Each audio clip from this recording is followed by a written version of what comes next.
The restaurant door closes, trapping the warm air inside. Chan finds himself on the cold street. He adjusts his gloves and glances at his car, waiting a few meters away. Just then, someone quickly passes by. It's a girl. Dark coat, dark hood. She walks so quickly that her sleeve brushes against it and leaves a trail behind her. Not a sound, but a scent. It cuts into the frosty air. At first, a sharp green, like a broken branch or wet grass after rain. Clean and cold, but immediately, before you can recover, a wave of warmth arrives. Deep, thick, slightly sweet, like old wood in a library. These two scents shouldn't go together, but they create a whole. Something unfamiliar and haunting. Chan freezes. His foot freezes in midair, halfway to the next step. He stops breathing for a second. Everything around him, the noise of the cars, the lights, the people, dissolves. Only this scent exists. It fills everything. He stands and listens. His mind, always preoccupied with business and calculations, goes blank. He simply absorbs this aroma. He tries to understand it, to dismantle it, but he can't. He only feels it, and this feeling is stronger than any thought. The scent begins to dissipate. A cold wind tears it to shreds. Zhang takes a short, greedy breath, trying to hold on to the last particles. They disappear. Only emptiness remains. And this emptiness causes a strange physical pain somewhere in his chest. The girl is almost at the corner.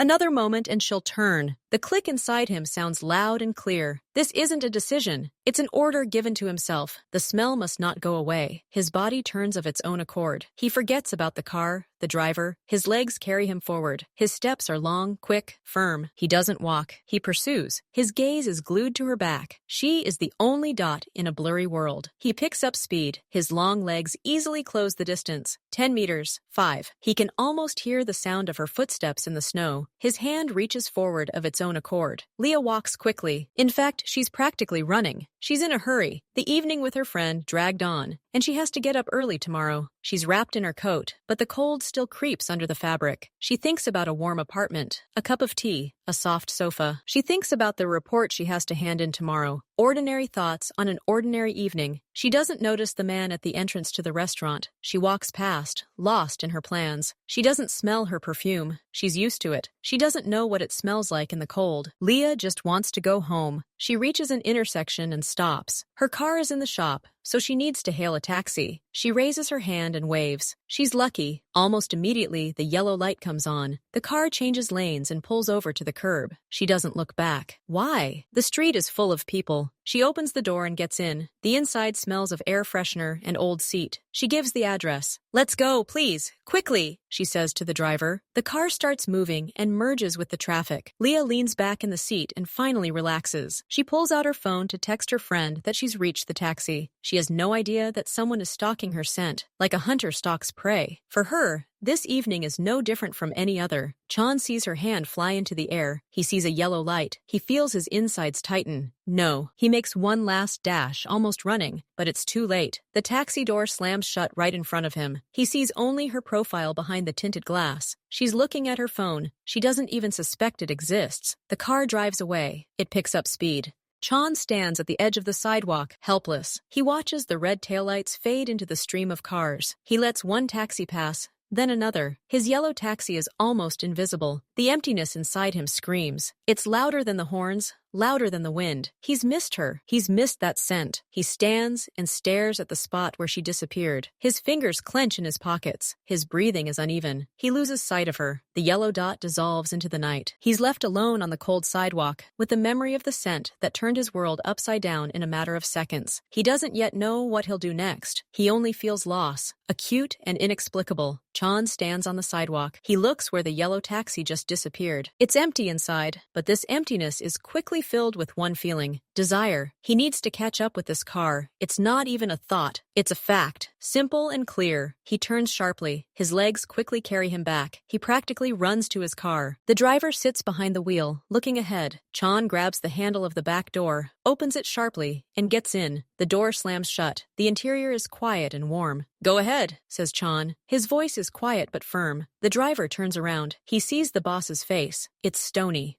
But something unfamiliar glimmers in his eyes. Usually, Chan's gaze is calm and calculating. Now it's tense and sharp. "Where are we going?" the driver asks cautiously. Chan looks out the windshield. There are a lot of cars on the road. There is no yellow taxi among them. "Just move forward," Chan says. "Quickly, look for the yellow taxi." It just left this intersection. The driver doesn't ask any more questions. He turns on the turn signal and pulls out onto the road. The car accelerates smoothly. Chan leans back in his seat. He's not wearing a seatbelt. His fingers drum on his knee. He looks out the window. He's looking for yellow. Only yellow. Nothing else matters right now. He needs to smell that scent again. He'll do anything for it. The car pulls out onto a wide street. There are a lot of cars here. Everyone is moving slowly. There is snow on the road. It has turned into slush. The tires crunch in the wet snow. Chan looks ahead. He scans all the lanes. Left, right, ahead. Nothing. Just ordinary cars of different colors. Disappointment rises in his throat. He could have lost her. Turn left at the next intersection, he tells the driver. His voice is still even, but there's a hint of tension in it. She could have turned there. The car changes into the left lane and turns. This street is narrower and darker. There are fewer cars here. Chan peers into the distance. His eyes squint. All he sees are red taillights. They drive 2 blocks, then another. No yellow taxi. Chan feels his stomach clench. This is a failure. He's missed his chance. He's almost ready to tell the driver to go home. Almost. But he stops himself. No, he can't just give up like that. Turn right, he says. We'll go a little further. The car turns right. This street leads to a bridge. The number of cars dwindles even more. And just when Chan is about to lose hope, he sees it. Far ahead, almost at the very entrance to the bridge, a flash of yellow appears. It's not just yellow. It's the color of a taxi. Chan sits up straighter in his seat. His body tenses. Over there! His voice is sharp. He extends his hand and points ahead. A yellow taxi, see it? The driver looks closely. I see, he nods. A yellow car is driving in the middle lane. It's not in a hurry. It's simply floating with the traffic. The distance to it is about 300 meters. Chan can't take his eyes off her. It's definitely that car. He can feel it. His heart starts beating faster. Not from excitement, but from focus. Now he has a goal. Now he knows what to do. Catch up, he tells the driver. Carefully, but catch up. Don't lose her. Chan's car accelerates smoothly. It overtakes one car, then another. The distance begins to close. 200 meters, 150. Chan stares at the yellow rectangle of the taxi. He can barely breathe. He imagines that smell again. Cool greenery and warm wood. He can almost smell it again. He has to drive closer. He has to be there when she gets out. The taxi begins to pull off the bridge. Chan doesn't take his eyes off it. Follow him, he says. His voice is now more confident. The chase has begun in earnest. Taxi driver Kim glances in the rearview mirror.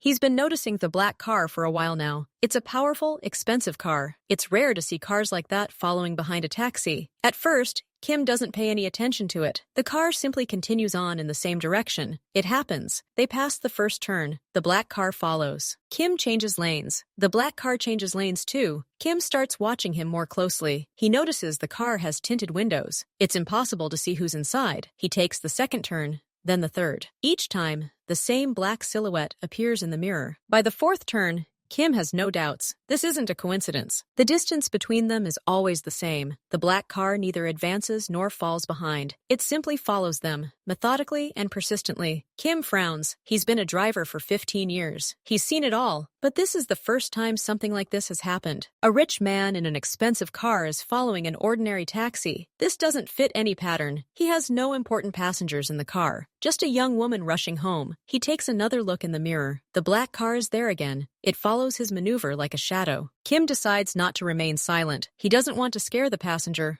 but he has to warn her. He leans closer to the mirror and speaks calmly but clearly. Young lady, I think we're being followed. See that black car behind us? It's been following us for 5 turns in a row. Silence descends on the car. The only sounds are the engine and the tires crunching on the snow. Leah freezes. She slowly turns her head and glances in the side mirror. She sees the car. It's big, dark, and very close. It looks alien and threatening. Tension hangs in the air, thick and heavy. Leah feels her heart begin to beat faster. Are you sure? She asks, her voice quieter than usual. Maybe he's just heading in the same direction. Kim shakes his head, keeping his eyes on the road. I've already tried changing lanes and speed. He's mirroring every move. He's following us. I'm sure of it. Leah looks in the mirror again. Now she sees it for herself. The black car is their exact replica on the road. It mirrors their every step. The anxiety turns to cold, clear fear. Leah leans back in her seat, her thoughts racing. She tries to figure out what's going on. Who could be following her? She quickly runs through all the possibilities in her head. She has no enemies. She works as a graphic designer in a small studio. Her work involves no risks or secrets. She has never borrowed money. She has never quarreled with her neighbors. She has never been involved in in any strange activities. Her life is quiet and measured. Every morning begins with coffee. Every evening ends with a book or a TV series. She has a few close friends, a mother in another city, and colleagues with whom she communicates well. None of them are capable of such a thing. She looks in the mirror again. The black car is still there.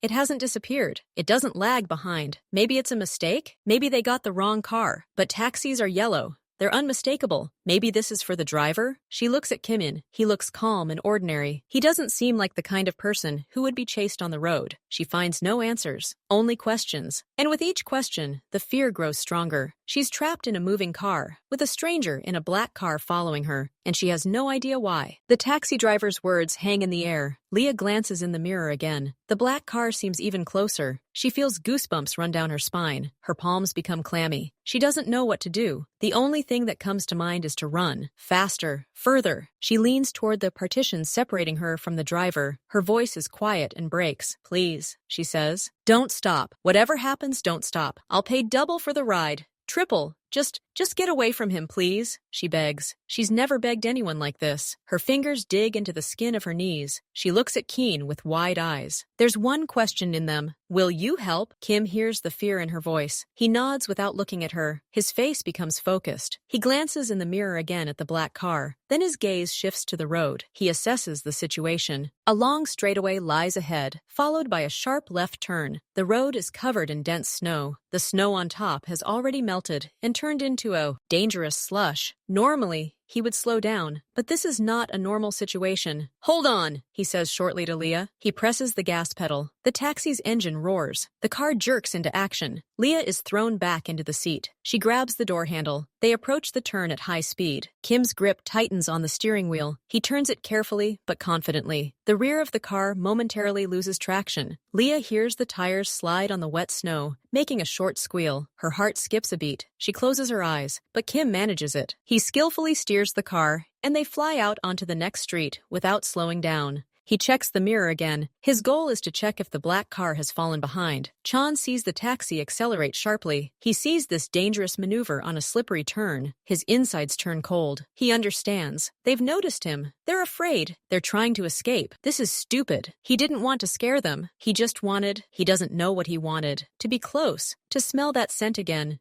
To explain something he doesn't even understand. But now he looks like a stalker, like a threat. His actions backfired. He pushed her even further away. Now she definitely won't stop willingly. He clenches his jaw. He watches the yellow taxi straighten out after the turn and accelerate again. They want to get away from him. They will try to do it again and again. He can't let this happen. If he stops now, he'll lose her forever. That scent, that image, it'll all disappear. And all that'll remain is the feeling that he's missed something so important. He can't allow this. "Faster," he says to the driver, his voice steely. "They're trying to get away. Keep up." His car, more powerful and stable, picks up speed easily. It closes the gap lost on the turn. Chan keeps his eyes on the taxi. His initial confusion fades. His face becomes a stony mask of determination. He scared her. It was a mistake. But now the only way to fix it is to catch up with her. Explain. Tell her the truth, no matter how strange it may be. He has to do it. He won't stop. Two cars race through the city at night. The yellow taxi abruptly changes lanes, trying to escape. The black car follows suit a second later. The tires crunch through the wet snow, scattering muddy slush onto the oncoming lane. Keen's taxi weaves through the streets. He turns into narrow alleys, barely wide enough for two cars to pass. He runs a red light at an empty intersection. But the black car is always right there. It doesn't fall behind. It's more powerful and faster. The distance between them widens on turns, then closes again on straights. Leah pressed herself into her seat. She looked out the side window. The lights from the street lamps and signs merged into long, glowing stripes. She didn't know where they were. She only saw the snow outside and the dark car following them like a shadow. Her heart was pounding somewhere in her throat. Chan realizes the taxi driver knows the city well. He's trying to cover his tracks, but Chan's car has more power. On a long, straight stretch of embankment, he gives the driver a command. "Get level with them," he says. His driver nods silently. The black car accelerates smoothly but quickly. It changes lanes, and within seconds, is perfectly parallel to the yellow taxi. Chan peers through the window into the back seat of the taxi. He sees the tinted glass, but he knows she's there. He rolls down his window. Icy air rushes in. He makes a hand gesture that any driver understands. Roll down the window. Then he makes a stop sign, palm out. His face is serious, but there's no anger in it. He just wants them to hear him. Kim sees the gesture. He sees the man in the car next to him. He looks rich and dangerous.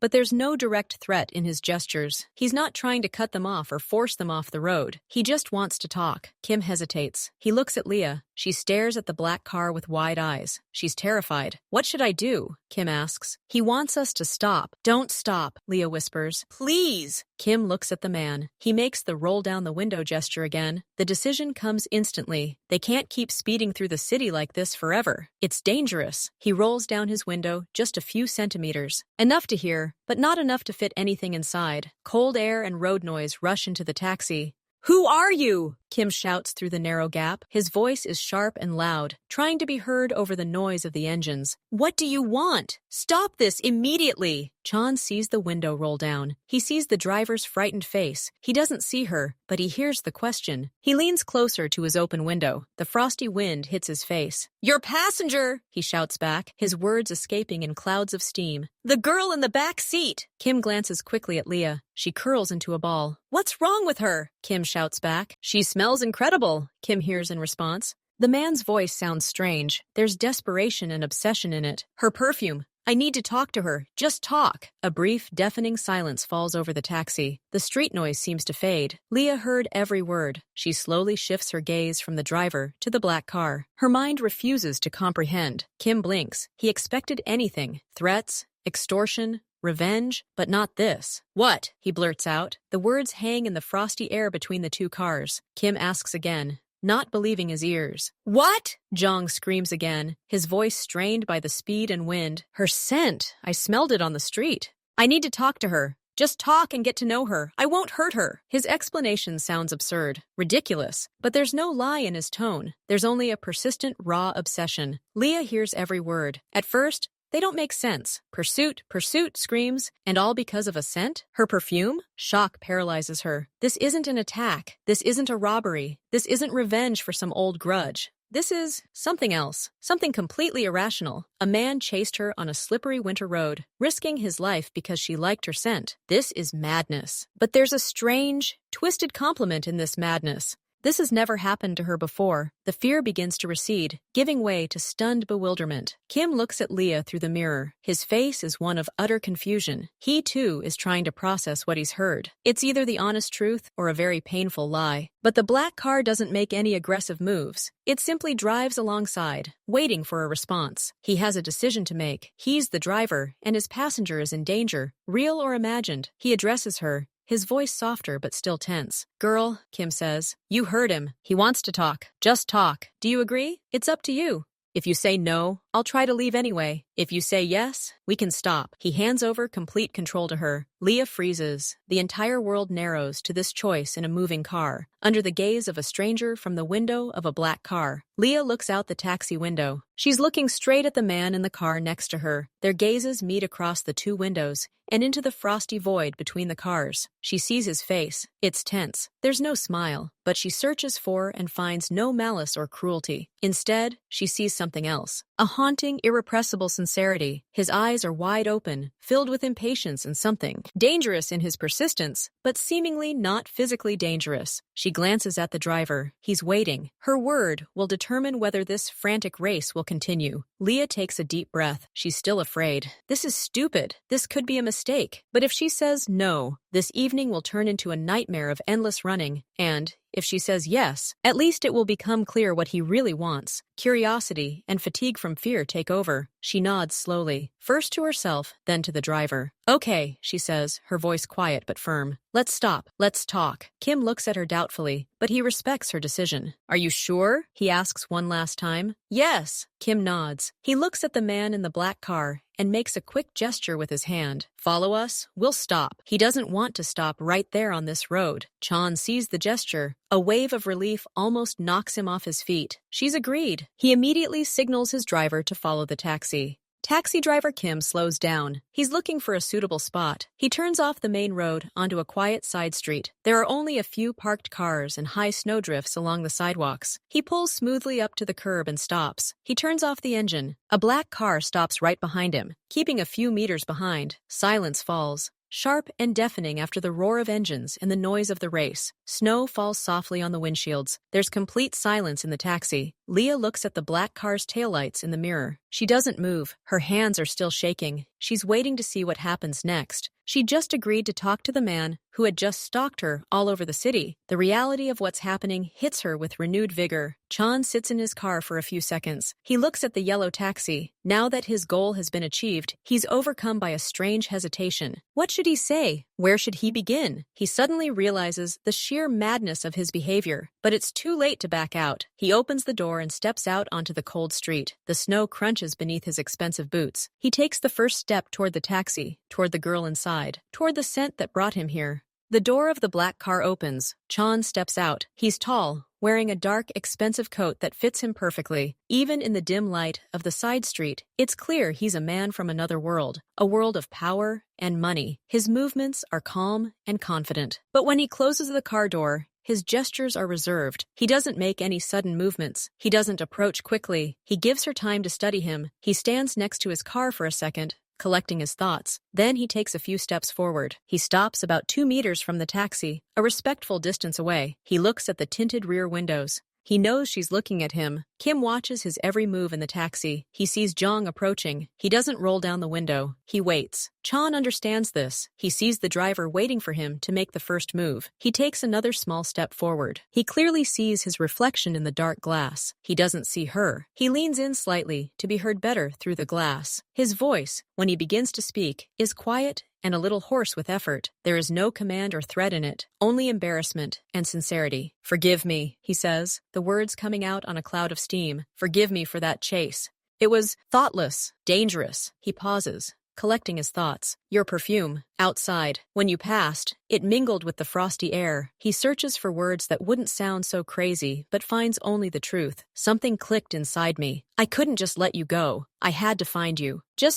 I don't even know, to smell that scent again. It sounds crazy." The taxi is quiet. Leah listens, holding her breath. She hears his voice. It sounds normal, tired and confused. Jong continues, looking at his reflection in the glass, as if talking to himself. "It was an impulse, beyond my control. Only on your desire. If you ask me to leave, I will leave. Right now. I will get in the car and leave. You will never see me again. I give you my word." He falls silent. His explanation is finished. He has said all he can. Now he simply waits. He stands on the cold street, under the falling snow, and waits for her decision. The man's words hang in the chill air. "You are safe." He pronounces it clearly, like a vow. He doesn't try to move closer. He simply stands and waits. His posture is erect, but not proud. He looks like a man accustomed to giving orders, but now he surrenders all power to her. Leah sits in the taxi and looks at him through the window. She analyzes his face, his words, his behavior. He's not lying. She's almost certain of it. There are things you can't fake, and the tone of his voice is one of them. There's relief in it that the chase is over, and a quiet, almost childish embarrassment at his own actions. Kim's driver turns to her. "So?" he asks quietly. "Decide. I can still just leave." He said he would. Leah looks at the man. He's motionless. Snowflakes slowly settle on the shoulders of his dark coat. He's not rushing her. He's giving her time. And there's something respectful about that, too. "If you don't want this, I'll leave." A simple offer, a promise that sounds completely sincere. The fear hasn't completely gone away. A voice of reason whispers that this could still be a trap, some kind of elaborate game. But another, quieter voice says that some things are too strange to be a game. That's not how it works. She looks at his face. She searches for even a drop of malice, triumph, or cunning. She finds only anticipation and that same haunting sincerity that struck her back in the car. No one had ever done this to her. No one had chased her across town. No one had ever apologized so sheepishly and directly. No one had ever put themselves in such a stupid and vulnerable position because of her, because of the smell. It's insane. It's terrifying, but it's also captivating. There's a strange, twisted romance to it, dangerous and absurd, but no less powerful. Curiosity begins to outweigh caution. It pushes her forward. She wants to look him in the eye from close range.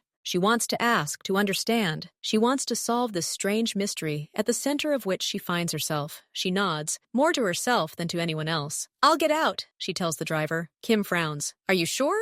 I can stay here. Thank you." But everything seems fine. She doesn't even believe her own words, but her hand is already reaching for the door handle. She presses it. The taxi door opens with a soft click, breaking the silence of the street. Cold air rushes in, and she takes her first step out. Her legs tremble slightly as she steps onto the snow-covered asphalt. She adjusts her coat and closes the door. The sound seems incredibly loud to her. Chan notices movement and slowly turns his head. He watches her exit. He doesn't take a single step toward her. He lets her close the door, step away from the car, feel the ground beneath her feet. He gives her space. To me, now they stand facing each other. She's by the taxi. He's 2 meters away, by his car. Between them is a thin curtain of falling snow and an invisible wall of awkwardness and the improbability of what's happening. Leah takes a small step forward. She's no longer protected by metal and glass. She's completely exposed. She looks at him. Up close, he looks even more imposing and tired. His eyes study her face intently, and then it happens again. A gentle gust of wind blows from her toward him. The frosty air carries with it a subtle, yet utterly recognizable trail. That one, greenery, crisp and sharp, and immediately behind it, a deep, enveloping wave of warm amber. Mixed with the cold, the scent sounds even purer,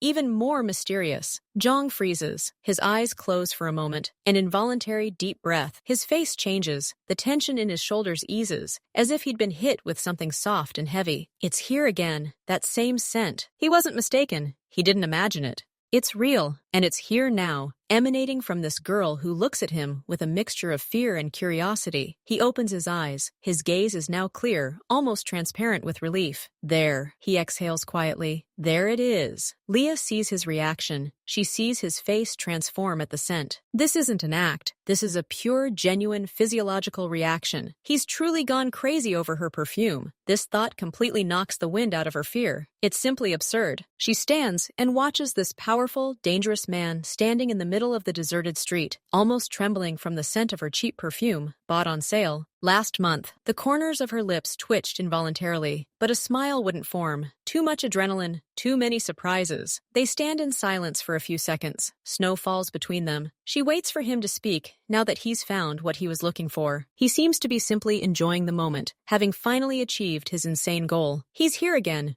within this fragrant field, and now everything depends on what she says next. She watches his reaction. She sees his face soften at the familiar scent. Still not quite believing it, she asks the question that's been on the tip of her tongue since he shouted it through the car window. "That's it?" Her voice is quiet in the winter silence. "Just because of the smell? You did this? This whole race? Took the risk? Just because you liked the smell of perfume?" There's no mockery in her tone, only pure, unadulterated surprise. She says it out loud, and it sounds ridiculous again, like a scene from a bad movie. But it's happening to her here and now, on a deserted street, and the man in front of her looks completely serious. Chan slowly opens his eyes. He looks at her. Now that the initial shock of the chase has passed, and the scent is back with him, he can find more precise words. "No," he says calmly. "Not just because of the smell itself." He pauses, choosing his words. His gaze drifts somewhere over her shoulder, as if he's reliving that moment on the sidewalk. "Because of the image it created. An instant image. You were a silhouette in the snow, dark and fast. And that scent, it was the complete opposite. Complex, warm, alive. It didn't match the image. It exploded it." He looks back at her. "It smelled like it could change your whole day, turn it upside down, and it did." He says it simply, without pathos, as a statement of fact. He doesn't try to sound poetic. He's simply explaining what was going through his head at that moment.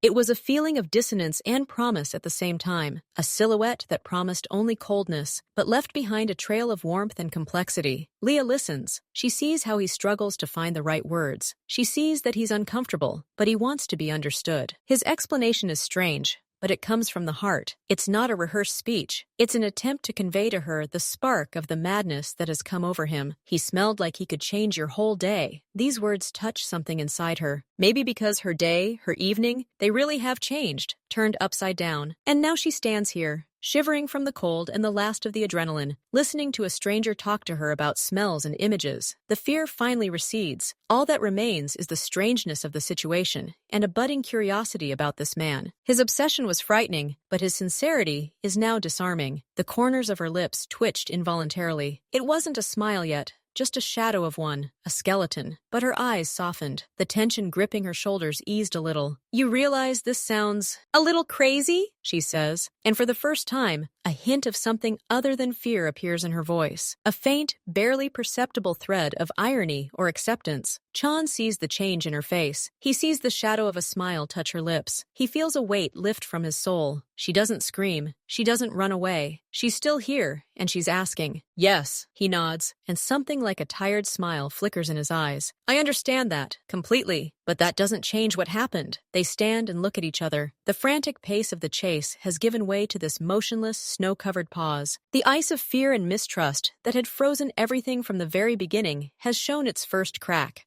Crazy, inexplicable, but made. She turns to the taxi. Driver Kim is watching them through the windshield, his face a wary, confused expression. She goes to the front window. Kim rolls down the glass. "Everything okay?" he asks first, his gaze quickly sliding from her to the motionless figure standing there, to Chan and back. "Yes, I think so," Leah replies, and there's genuine relief in her voice. Thank you so much for listening to me, for trying to leave, for staying." She opens her bag and takes out her wallet. She takes out a sum several times greater than the amount shown on the counter and hands it to Kim. "Please, take this. And I'm sorry for the stress. I didn't expect this myself." Kim looks at the money, then back at her. He slowly takes the bills. "Are you sure you'll be safe?" he asks one last time, lowering his voice. "I can stay, follow you from a distance. No one will know." This concern touches her.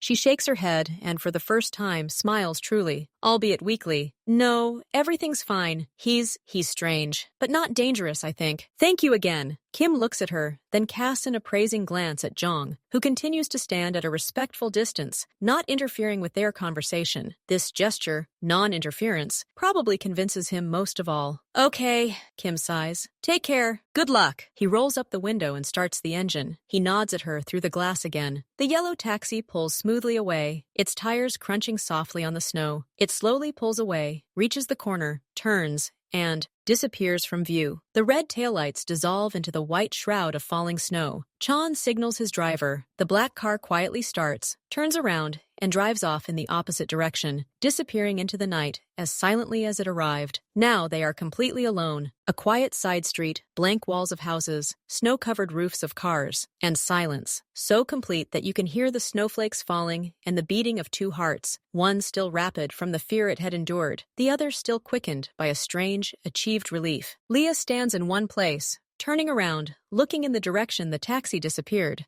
Her connection to the world of an ordinary, safe evening is severed. She remains here, in the snowy bubble, with this stranger. She turns to him. He is still standing there. The space between them, empty and white, now seems vast, and at the same time infinitely small. There's a city around them, but it doesn't exist. There's only this street, this snowfall, and two people brought together by the most absurd reason possible. Now that they were alone, there was no need to shout over the noise of the engines or speak through the car window. The silence begged to be filled, but what could they say after all this? Chan is the first to break the silence. He takes one small, cautious step forward, closing the distance just enough to avoid raising his voice. He doesn't extend his hand for a handshake. That would be too formal, almost sacrilegious after the wild chase. "My name is Jong," he says simply. His voice sounds deeper and softer in the silence than when he shouted from the car. There's something naked in this performance. He gives her his name, the simplest thing he has, after taking away her sense of safety. Leah looks at him. Chan. Brief. No title, no last name, just a first name. She nods, accepting it. "Leah?" she replies.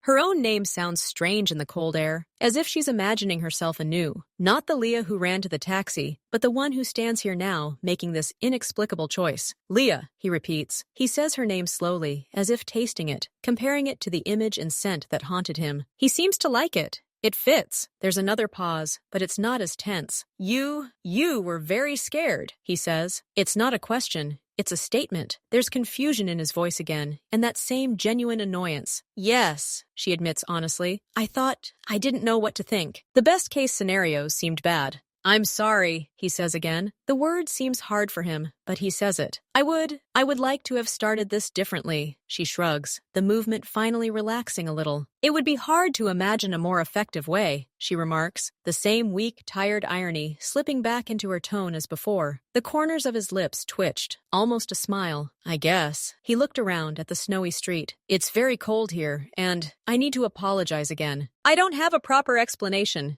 Just what I already said. That's enough for now, Leah says quietly, because it's true. Explanations are lacking, but continuing to stand in the cold and demand them is pointless. Curiosity is still strong. What are we doing now, Chan? He meets her gaze. Now that the chase is over and names have been named, the most fundamental and uncomfortable question arises. What next? Their story, tangled like a ball of yarn the moment she passed by, now lies between them, and the first step toward unraveling it has just been taken. Slowly, very carefully, he begins to tug at the first thread. Their next meeting is scheduled for a quiet cafe on the outskirts of the city. John arrives first. He sits at a table by the window, looking out at the falling snow. His fingers drum on the tabletop. He's not nervous in the usual sense, but there's a strange tension inside. He still can't believe that the very girl he's been chasing all over Seoul is about to come here voluntarily. Leah appears precisely on time. She enters, shaking the snow from her shoulders, and looks around. He raises his hand,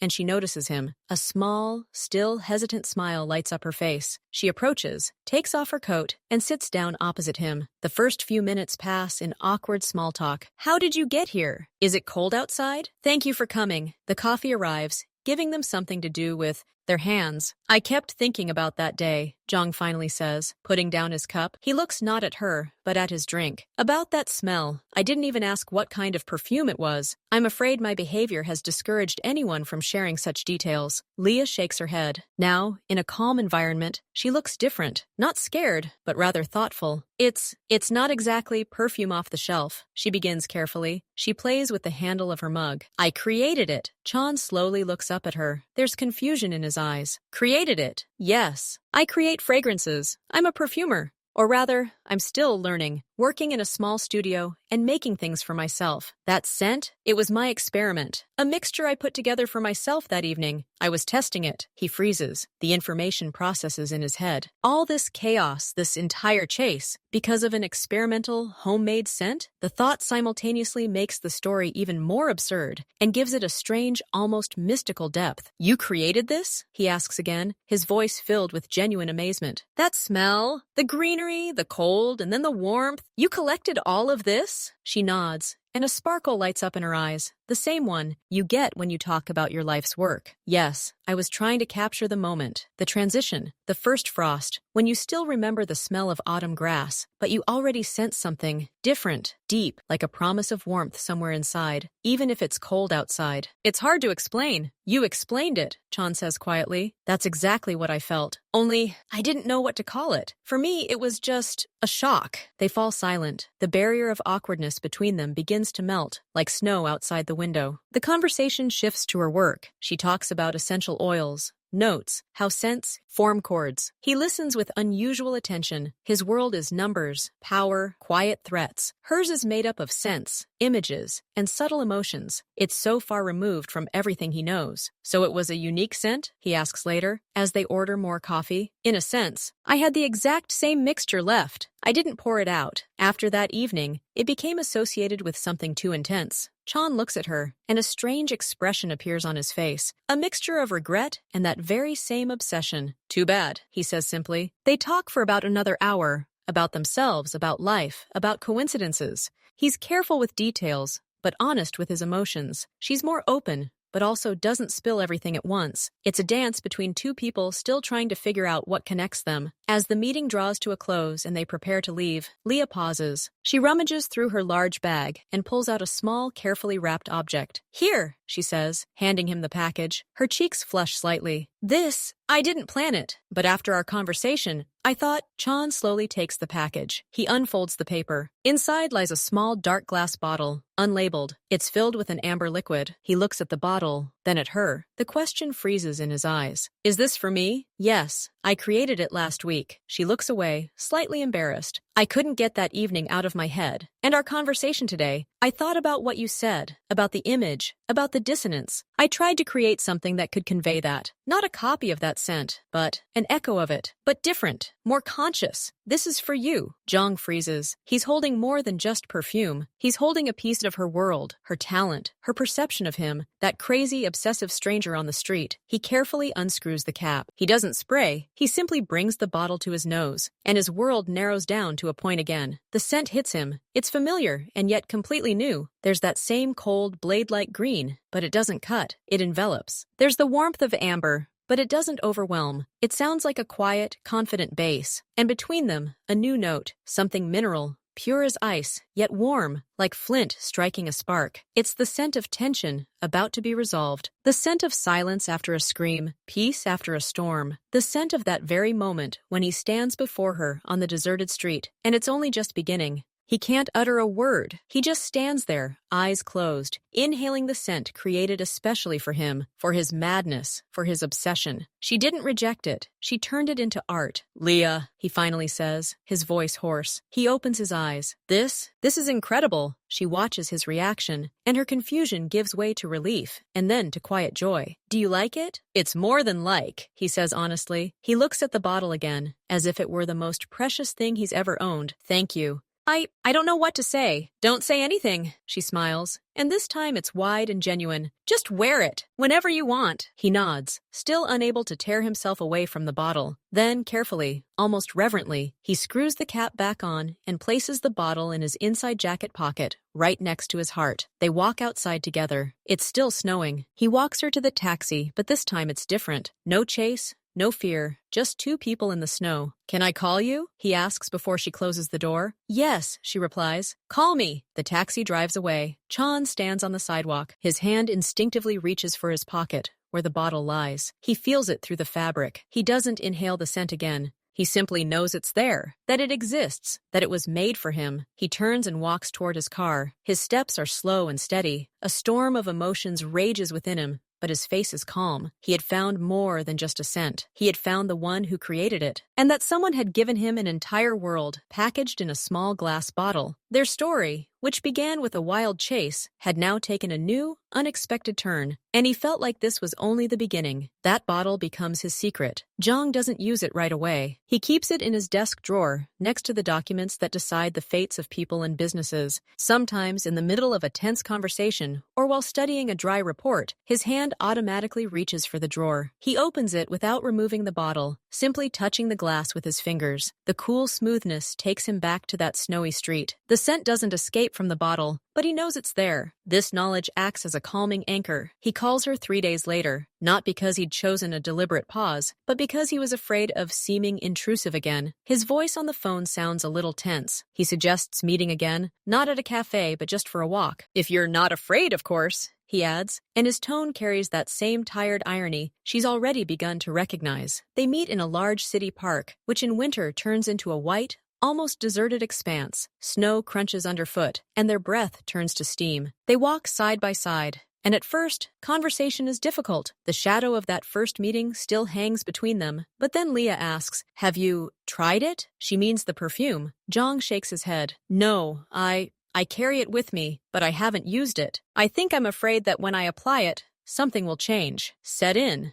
Or on the contrary, evaporate. She looks at him in surprise, then nods understandingly. Are you afraid reality will disappoint? That it's just perfume and not magic? He shrugs. Perhaps. Or maybe I'm afraid the magic will work too well. They pass a frozen fountain. Scent isn't a frozen spell, she says quietly. It's alive. It interacts with your skin, with your body heat, with your mood. The one in the bottle and the one on you are two related, yet different scents. It will change with you. Don't be afraid. Her words sound like permission, like an invitation. The next morning, getting ready for an important, unpleasant meeting, Jiang stands in front of the mirror. His reflection is an impeccable suit, a composed face, a gaze that leaves no room for doubt. His hand rests on the bottle in his jacket pocket. He remembers her words. He will change with you. He takes out the bottle. With one precise motion, he applies a drop to the base of his neck, to the inside of his wrist. At first, almost nothing, a slight chill of alcohol. Then, when he puts on his coat and steps outside, the frosty air, just like that first time, becomes a catalyst. The scent awakens. It follows him, an invisible companion, a cool, pure note, like a blade striking ice, cuts through the familiar aura of expensive soap and purity. It invigorates,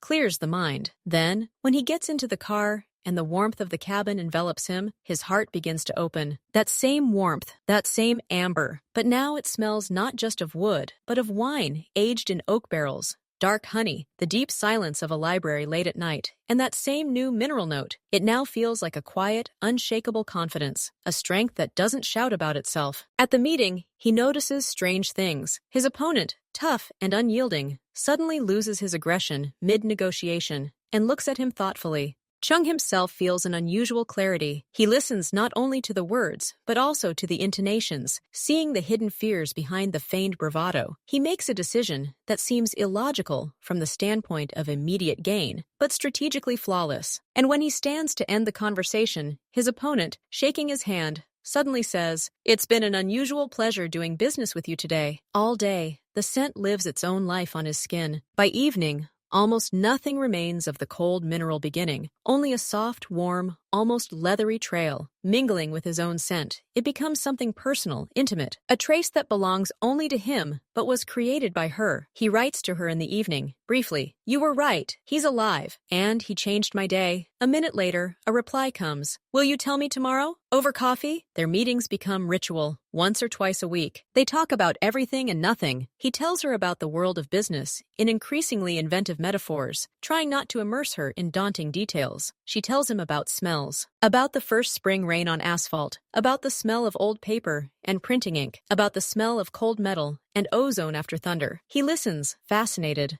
Her world of feelings turns out to be more complex and subtle than any corporate balance sheet. One day, she brings him a small box with several blind test tubes. "A game," she says. "Guess what's in here?" He brings each tube to his nose and closes his eyes. The first is sweet, powdery, too soft. "No," he says, "it's not yours." The second is sharp, chemical. He winces. The third, there's depth to it, but something false, like an expensive fake. He describes the sensations, embarrassed by his incompetence. She laughs, and her laughter rings like glass. She explains that the first is mass market, sweet death, as she calls it. The second is a colleague's failed experiment. The third is an expensive niche perfume that tries to seem profound, but has no soul. "How did you figure that out?" she asks, looking at him with interest. "I compared it to what's in you," he answers honestly. "It's like hearing a false note after a pure sound." That evening, he walks her home. She lives in a small, cozy apartment in a neighborhood unlike his sterile neighborhoods. They stop at the entrance. The snow swirls again in the streetlight. "Thank you for playing," he says. "Thank you for playing," she smiles. He wants to say something, to ask if he can come up, but the words catch in his throat. Instead, he says, "That scent, my scent, it's ending." She looks at him, and understanding flickers in her eyes. Everything ends, especially good things. "Can I do it again?" His question sounds almost like a plea. He hates this weakness in his voice, but he can't control it. Leah looks at him for a long moment. Then she shakes her head. "No, Chan, you can't step into the same river twice. That one was created in a moment. From my fear, your madness, the first snow. It can't be repeated." He feels something tighten inside him. Loss. But she continues. "But you can create a new one. A different one. A scent for the next chapter." She turns and walks into the entryway, leaving him alone in the snowfall with this new, stunning thought. A scent for the next chapter. So there will be a next chapter. She's already thinking about it. She's already creating it in her head. He walks to his car, his steps light. He takes out the nearly empty bottle and, almost fading, touches it to his lips one last time. Not a farewell, gratitude. Then he looks at the light in the third-floor window that has just come on. He knows it's her window. And he knows that their story, which began with a mad pursuit of a fleeting scent, is now slowly, irreversibly, transforming into something else, something that smells not of frost and despair, but of quiet anticipation and warmth, born not on the street, but within. And he is ready to wait for this new chapter. For as long as it takes, Chan stands beneath her window longer than he should. The light on the third floor burns a perfect yellow square, a shadow flickering behind the curtain. He imagines her entering the apartment, taking off her coat, perhaps approaching the window. He doesn't move, letting the snow cover his shoulders, as if this slight discomfort is part of his atonement. Finally, he steps back into the darkness and drives away. He doesn't turn on the music in the car. The silence is filled with the echo of her words, sent for the next chapter. He doesn't write to her the next day, or the next. It's a new form of patience, conscious and difficult. He trains himself to think that their meetings are not a given, but a gift, and that the next chapter is not being written by him alone. He works, holds meetings, gives orders, but part of his attention is always diverted to the side, to the world of sense and quiet revelations. 5 days later, a message from her arrives. Not words, but a photograph. It shows his nearly empty bottle, standing against the backdrop of a disassembled perfume organ, dozens of small bottles, pipettes, white sheets of paper with notes. The caption, "Work has begun." He stares at the photograph for a long moment, zooming in, taking in the details of her desk. He can see oil stains, a worn notebook, the edge of a pencil. It's more intimate than any selfie. It's a glimpse into her inner sanctum. His response is brief. "Take your time. Let it mature." He wants to add, "like us," but erases it. It's too early. Their next meeting occurs spontaneously. He spots her in the crowd on the street outside her studio. She's carrying a heavy box containing some glass flasks. His body reacts faster than his mind. He parks, gets out, and catches up with her within a few steps. "Allow me," he says, gently taking the box from her hands before she can react with surprise. "Chan, how did you get here?" "Driving past," he says, his lips curling slightly. It's a half-truth. He's been driving past these parts more often. "Where should I take it?" She points to the next building. They walk side by side. The box smells of cedar and something bitter. "New components?" he asks. She nods, looking for that perfect chord, the basis for a new chapter. So far, everything that comes out is either too beautiful or too sad. What should it be like? He holds the heavy glass door open, letting her go ahead. She thinks, walking up the stairs ahead of him, sincere, unadorned, but not heavy either, like an honest conversation in the early morning, when it's still dark, but no longer scary. He carries the box all the way to her studio, a small room lined with shelves, the air thick with 1,000 intertwining scents. It smells of life in its most concentrated form. He sets the box on this table, his gaze falling on a nearby notebook of sketches, handwritten among chemical formulas and note names, cold steel and warm skin, trust. Silence between words. He looks away, as if he's seen something too personal. She follows his gaze and blushes slightly, covering the notepad with her hand. "These are just work notes." "I know," he says. And then, more seriously, he adds, "That's a good thing." They stand amid the scents, and the tension between them changes its nature. It's no longer from fear or awkwardness. It's from proximity to the creative process, to the core of her being. He feels like he's been allowed behind the scenes. "I'm in the way," he says, taking a step toward the exit. "No," she stops him. "You're not. Shall we have some tea?" "For your heroic help with the box." The tea turns out to be herbal, scented with ginger and honey. They sit on 2 simple stools amid the chaos of creativity. She shows him the basics. This is how the oils are mixed. This is how you sniff, from a distance, then closer. This is how the aroma unfolds on a blotter, a strip of paper. He tastes it, frowning in concentration. He's not very good at it, unable to discern the subtle differences, but his diligence touches her. "You know," he says suddenly, putting down the bottle of patchouli, the scent of which he found too earthy and rough. "My world used to be very tactile.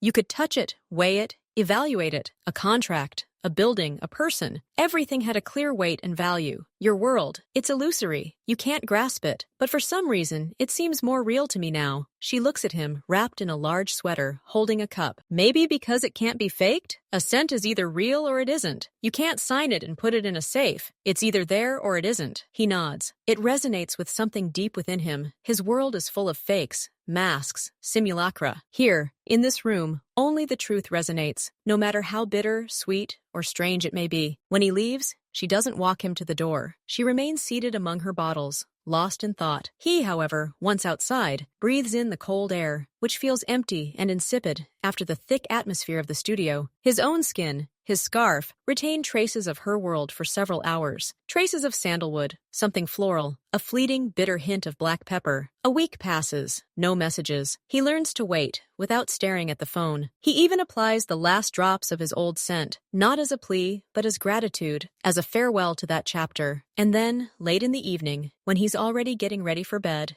she calls. Not a message, but a call. Her voice on the phone sounds worried and tired. "Chan, can you come? Not tomorrow. Now." Did something happen? His body instantly tenses, his mind immediately conjuring up alarming pictures. No, everything is fine. It's just, I need a nose. My own is already deceiving me, and I can't wait until the morning. He drives through the city at night, breaking all his own rules and schedules. He doesn't even ask why him, why his nose. He just drives. She opens the studio door. She's wearing old jeans and a t-shirt, her hair pulled back into a messy bun, and there are shadows under her eyes from fatigue, but her eyes are shining. Sorry for the hour, she says, leading him inside without preamble. 3 identical, unmarked bottles sit on the table in front of the organ. I made 3 versions of the foundation. I can no longer tell them apart. I need a fresh, pure look, the most honest one. Just tell me which one resonates. He understands. He is a test, not an expert, but a humming string that must respond to the right chord. It is an act of immense trust. He silently approaches the table. He takes the first strip and brings it to his nose. He inhales. The scent is pleasant, but safe. Something like expensive cologne. He puts it aside.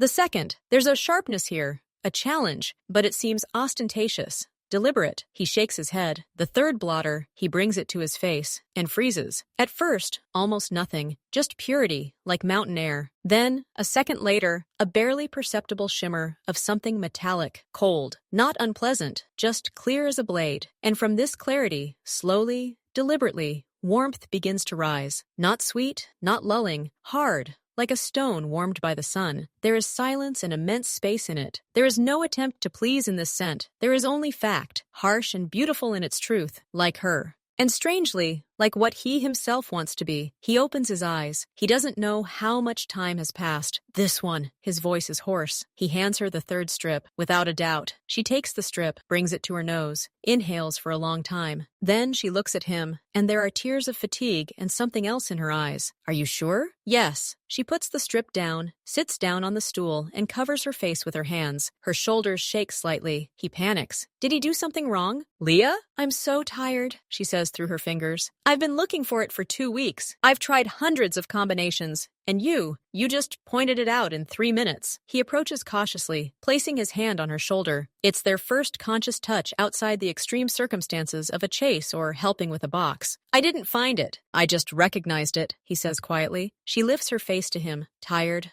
blurred, defenseless, and the most beautiful thing he's seen. Recognized? Yes. How one recognizes the truth. One doesn't find it. One simply sees it. They look at each other in the dim light of a desk lamp, at the center of a universe made of sense. The new chapter has not yet been written, but its first, most important word has just been spoken, and that word was trust.